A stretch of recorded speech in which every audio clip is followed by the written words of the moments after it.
So how do you find out if someone else patented your technology? Well, you can conduct, of course, a patent search. And it's called a patent search because you're searching patents. And that's, you may think, well, why is he saying that? Who cares?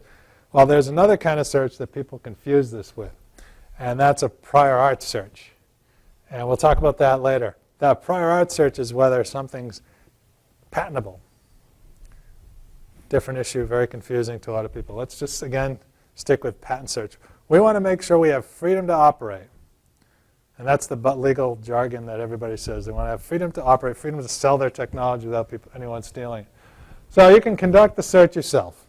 And there are definitely resources online. There's Google Patents. There's a US Patent and Trademark Office. There's a European Patent Office. Unfortunately, I don't use any of those because I have proprietary resources I use through Lexis and Thomson Innovation. But those are pretty good. I've had a lot of startups that I've said, just go to these websites, do some searching, see what you come up with. And sometimes they come up with some pretty good things. And by the way, you don't have to be a rocket scientist to do a good search. There is skill behind it, absolutely. But you have skills that an average searcher actually doesn't have. You have the in-depth knowledge of keywords that they never think of. You can read it faster. And so while you don't have necessarily the mechanical skills fine-tuned on the process of searching, it's not that hard. And you can make it up with your deep knowledge of the business and the technology. So I think a first good pass is first option is for you to try to search your own things before you hire anybody. And also, if you find something there, then you might be able to see if you can zig or zag or just throw your hands up. Also, you can hire a professional search firm. That's moderately expensive. I mentioned Thomson Reuters. There's Delphion. They're all over the place.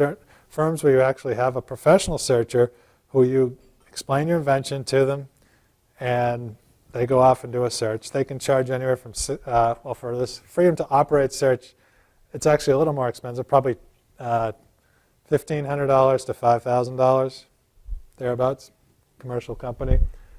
If you do that, they all have their own ways of working. And I don't pay attention. The ones we work with, they have their ways of working too. They say, send me keywords, send me a write-up, we'll have someone search it.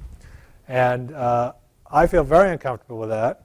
I like to meet the searcher on the phone and make sure the searcher has, because I hire professional searchers for my clients too, actually, because it's actually cheaper than having someone at $600 an hour doing the search.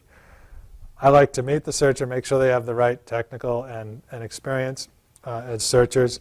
And I also know that the written word can sometimes be deceiving.